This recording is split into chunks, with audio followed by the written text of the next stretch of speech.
Hi, this is János, it's Real World Audio, and I hope you can see the tubes lighting up. I'm giving you a little light show. You can't see much more. It is dark. I have turned off the lights, so it's only the tubes, and I have some little lights here, plus the computer screen, so it's really quite psychedelic here. But really what I want to talk about is driver break-in and usually just component break-in, because I have received a lot of comments and questions about it. Is that a lot of people think that it's just something purely psychological that happens in our minds. Can we be tricked that we hear something and we just get used to it? It's not really a change. What's the real deal with that?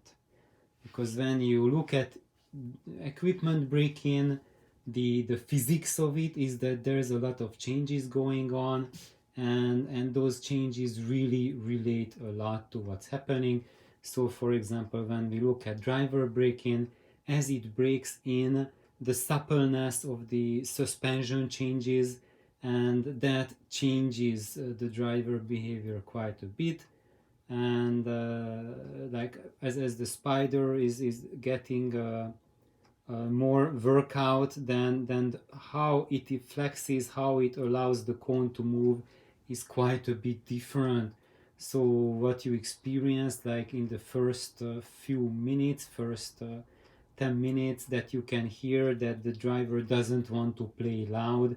It starts distorting if you and compressing dynamics if you go loud, and then 10 hours later this is not happening. That's something that's grounded in physics. But well, so how much my video is really about how much of this phenomenon is us getting used to the sound, and how much of it is actually stuff breaking in.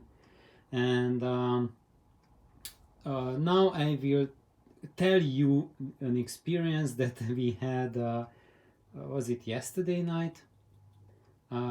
You remember that I made that video when I took out this driver and I soldered the voice coils hookup tinsel wire directly to the internal wire in the cabinet, and that makes a change. So what the immediate change it is after that is that because you have freshly soldered that connection, it's going to sound like a freshly soldered solder joint, and not just any joint, but the one that's at your driver. So that's going to have the biggest sound effect on the sound. And that's just my experience that I know from working with audio gear for 20 plus years. Now, is my experience rooted in self-delusion, or can I believe my own ears? Well, that's really up to only me to to say whether I can believe my ears. And if you know me, you come over, you listen to my stuff, then you will be able to gauge that. But if that hasn't happened yet, then you really have no way to really believe me whether I'm just pulling your leg and I have created an elaborate prank that spans over hundreds of videos and many hours of my life put into this sham, or is there something going on? So what I'm sharing with you is an unbiased listener. So what happened yesterday is that I asked Nelly to come up and listen to the system, and this was after I soldered the wires on here on the inside the driver directly to the hookup, so it had freshly soldered wires. And that in theory right away until it breaks in, it should make the sound unstable and quite not pleasant. But Nelly did not know. I did not tell her that I did anything to the driver, and so I just asked her to come in. So she came in, not where Kintaro is, not where Machi is, but she sat right there to listen, and she was there for about 2 seconds. Not more than 2 seconds have passed after she sat down there, and she sounded that this driver is much more broken in than that one.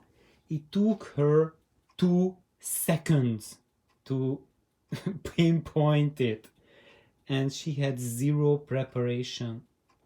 She had no expectations. I didn't ask her to be cautious. I didn't warn her that I did something to it.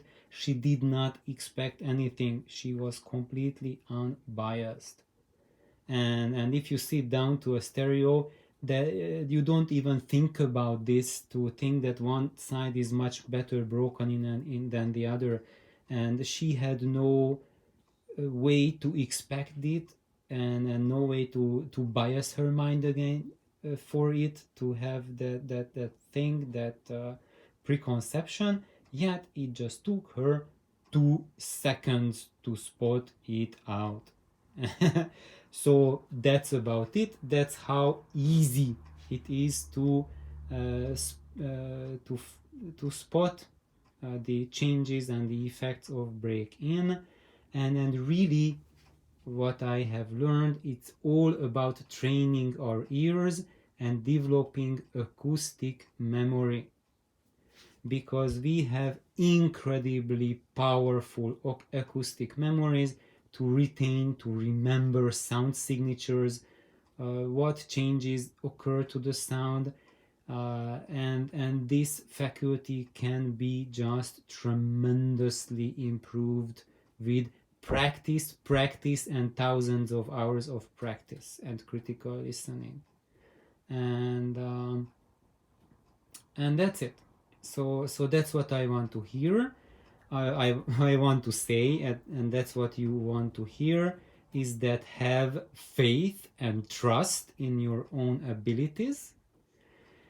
If you do not have it yet, then know that this is something that we can all develop.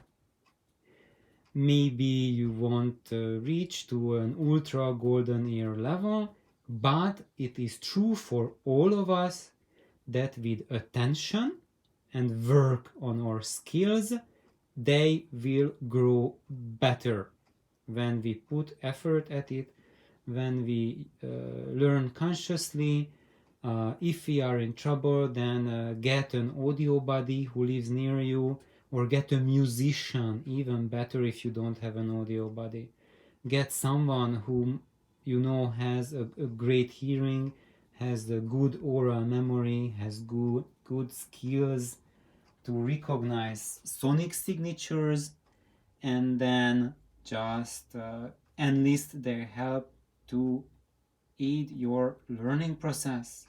And you will find out that it is working, it's beneficial, it's happening. And what I can say from my decades of audio, that it's the single most vital skill that any DIYer can have. It's much more important than your knowledge about electronics, than anything else. You need to be able to trust what you hear, but first of all, you need to develop your listening skills, your auditory skills, and when you have control over them, that's when you can make those choices that make you happy, because then you will be consciously making your selections and not trying to guess whether you agree with your subconscious or not. So what I'm saying as a molecular biologist, as as a doctor, because that's my profession in real life, is that our mind is an extremely powerful tool, and what we hear we process at a subconscious level to an incredibly high level, to such a level of sophistication that our most complex computer algorithms and our vastest server parks are like a kid's toy in comparison to that. And really, what the audiophile's learning process is, it is to get what your subconscious is doing to the conscious level. So basically, we are doing an internal journey and starting to discover ourselves and the cats in the almost near darkness. So thank you for tuning in.